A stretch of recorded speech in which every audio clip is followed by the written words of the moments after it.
देश के हालात कैसे हैं, इस बात को लेकर चिंता होनी चाहिए या नहीं होनी चाहिए। दो अलग अलग विचार होते हैं। सत्ता में मौजूद बीजेपी के लिए तो मौजूदा दौर अमृतकाल है, विकास का युग है। शायद देश में नफरत की आंधी बीजेपी को दिखती नहीं है। इस नफरत भरे माहौल का एहसास बीजेपी को होता नहीं है या वो इस बात को मानना नहीं चाहती। वैसे भी जिस नफरत की सियासत को वो सियासी हथियार के तौर पर इस्तेमाल करती है, उस नफरत के खिलाफ बीजेपी बोल भी कैसे सकती है। हैरानी तो यह है कि देश के चौथे स्तंभ को भी सब कुछ हरा हरा दिखाई देता है, मौसम सुहाना लगता है। आखिर इस अमृत काल में वो कैसे नफरत को ढूंढे, इस पर भी सवाल करने लगते हैं। और कोई अगर सवाल कर दे कि इस नफरत की वजह सरकार की सत्ता में बने रहने की इच्छा है, तो फिर गोदी मीडिया भी आपको नहीं छोड़ेगा। लेकिन इसी अमृतकाल में दिल्ली हाईकोर्ट के पूर्व चीफ जस्टिस को नफरत दिखाई देती है, हालात बिगड़ते हुए दिखाई देते हैं। वो सवाल करते हैं और इस सवाल का जवाब अब तक मिल नहीं पाया है। दिल्ली हाईकोर्ट के पूर्व चीफ जस्टिस एपी शाह को देश के हालात पर चिंता हो रही है।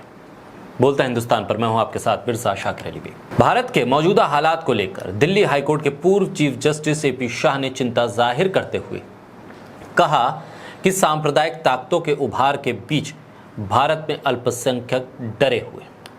एक पूर्व चीफ जस्टिस इस बात की गवाही दे रहे हैं। 25वें DS वॉरकर मेमोरियल लेक्चर के दौरान भारत का मेरा दृष्टिकोण 2047 इस मुद्दे पर एपी शाह बोल रहे थे।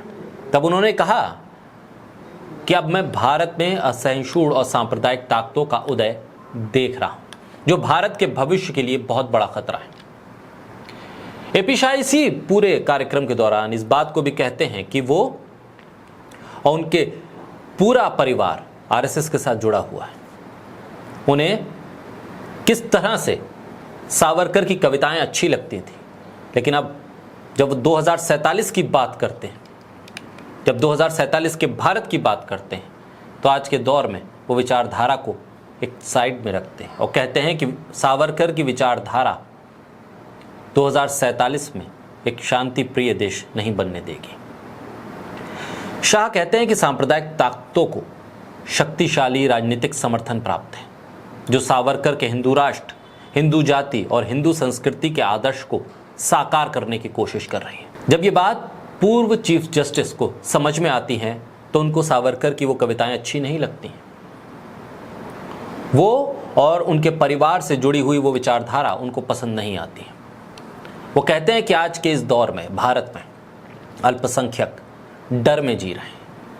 यह आमिर खान, शाहरुख खान या किसी मुस्लिम नेता या मुस्लिम खिलाड़ी का बयान नहीं है, नसरुद्दीन शाह का बयान नहीं है। ये दिल्ली हाईकोर्ट के पूर्व चीफ जस्टिस का बयान है कि भारत में अल्पसंख्यक समुदाय भय में जी रहा है और उन्हें दोयम दर्जे का नागरिक बना दिया गया है, और इस बात को बार बार कहा जाता है।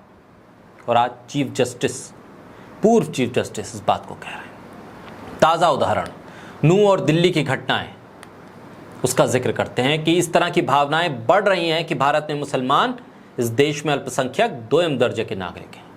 मुठभेड़ में हत्याएं, फर्जी मुठभेड़ में महापंचायतों के जरिए मुसलमानों को राज्य निकाला, मुसलमानों के आर्थिक बहिष्कार, रोजगार से बहिष्कार, व्यापारिक बहिष्कार की चेतावनी, अल्पसंख्यक समुदाय के व्यापारियों पर प्रतिबंध लगाने की घोषणा, बुलडोजर चलाकर सरकार अपने दम, अपनी ताकत का एहसास दिलाती है। ना न्याय से इसका कोई मतलब है, ना कानून से इसका कोई मतलब है। बुलडोजर की कार्रवाई से माहौल बनाया जाता है और ये माहौल और असहिष्णु और सांप्रदायिक हो रहा है और ज़्यादा खराब हो रहा है। जस्टिस शाह ने इन सभी मामलों पर अदालतों के मूक दर्शक बने रहने पर चिंता जाहिर की है। कहा मामला गंभीर है, अदालतें बोल नहीं रही हैं, जिनका काम है बोलने का। एक तरफ पत्रकारिता रसातल में गई है, पत्रकारिता करने वाले बोलने को तैयार नहीं, दूसरी तरफ अदालतें हैं जो बोल नहीं रही हैं। ये दिल्ली हाईकोर्ट के पूर्व चीफ जस्टिस कह रहे हैं। दिल्ली हाईकोर्ट के पूर्व चीफ जस्टिस न्यायाधीश अजीत प्रकाश शाह वो थोड़ा इतिहास घुमाते हैं और इतिहास की तरफ लौटते हैं। उन्होंने कहा कि जिस तरह का असंतोष है वो एक चेतावनी भी है इस देश के लिए। ये चेतावनी है निर्वाचित निरंकुशता अब बढ़ रही है। जस्टिस शाह ने मजबूती से इस बात को कहा है कि हिंदू राष्ट्र का जन्म अगला कदम है। और आप देखिए माहौल देश के भीतर किस तरह से पूरे माहौल को सांप्रदायिक किया जा रहा है। हिंदू राष्ट्र, इंडिया नहीं भारत, सब एक ही धर्म को माने, परंपराएं सबकी एक होनी चाहिए। इन तमाम तरह के अलग अलग बयानों के जरिए माहौल बनाने की कोशिश है। 2024 से पहले क्या इस तरह का कोई माहौल किसी गोदी मीडिया को नहीं दिखाई दे रहा है? किसी पढ़े लिखे व्यक्ति को नहीं दिखाई दे रहा है? किसी समझदार इंसान को नहीं दिखाई दे रहा है? पूर्व चीफ जस्टिस कह रहे हैं, कुछ सोच समझकर, कुछ नाप तोल कर बोल रहे हैं, बता रहे हैं कि अदालतें किस तरह से चुप हैं, किस तरह से सत्ता निरंकुश हो रही है, ताकत के दम पर अल्पसंख्यकों को डराकर, दबाकर निर्वाचित निरंकुशता लादी जा रही है, हिंदू राष्ट्र की तरफ कदम बढ़ाया जा रहा है।